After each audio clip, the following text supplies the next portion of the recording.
नमस्कार मंडळी. बघता बघता 2025 आलं. कशी इतकी वर्ष गेलीत समजलंच नाहीत. आज दिवसाची सुरुवात मी थेट शॉपमध्ये जाऊनच केली. सकाळी लवकर उठले, घरातली कामं सगळी आवरलीत आणि लवकर शॉपला गेले. तसं मी शॉपला उशिराच येते, पण आज लवकर गेले कारण नवीन वर्षावरती म्हटलं चला लवकर जावं. 3 दिवसाची कामं माझी खूप पेंडिंग होती, ती मी केलीत. त्यानंतर कस्टमर बाहेरून येत होतं. व्हिजिटिंग नेहमी चालूच होती. त्यांच्याशी बोलत, त्यांना वेळ देत माझं काम चालू होतं. एक कस्टमर गेलं की दुसरं गेलं की तिसरं हे येतच होतं.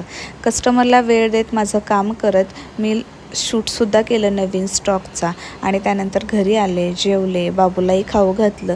आजारी आहे म्हणून थोडंसं औषध दिलं. औषध पीत नाही बरं का तो, म्हणून थोडासा डोळ्यांचा धाक हा दाखवावाच लागतो. औषध दिलं, बाबूला झोपू दिलं.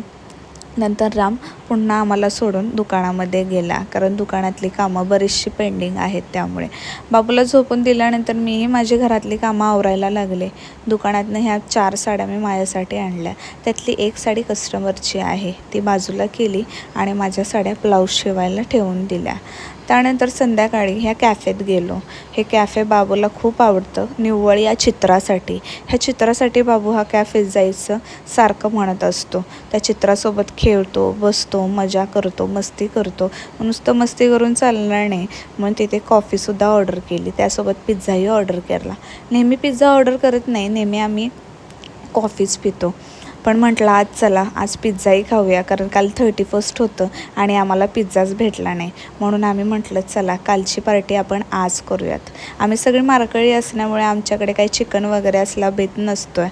मी माळकरी नाही बरं का, त्याच्यामुळे चिकन नसते म्हणून आम्ही व्हेजच पार्टी करतो. हा व्हिडिओ माझा बाबूने काढला आहे. किती छान काढला आहे ना. त्यानंतर क्रोमात गेलो. AC ची कंप्लेंट करायची होती, कारण AC चालत नाही त्याच्यासाठी. त्यानंतर लाईव्ह केलं आणि घरी आले.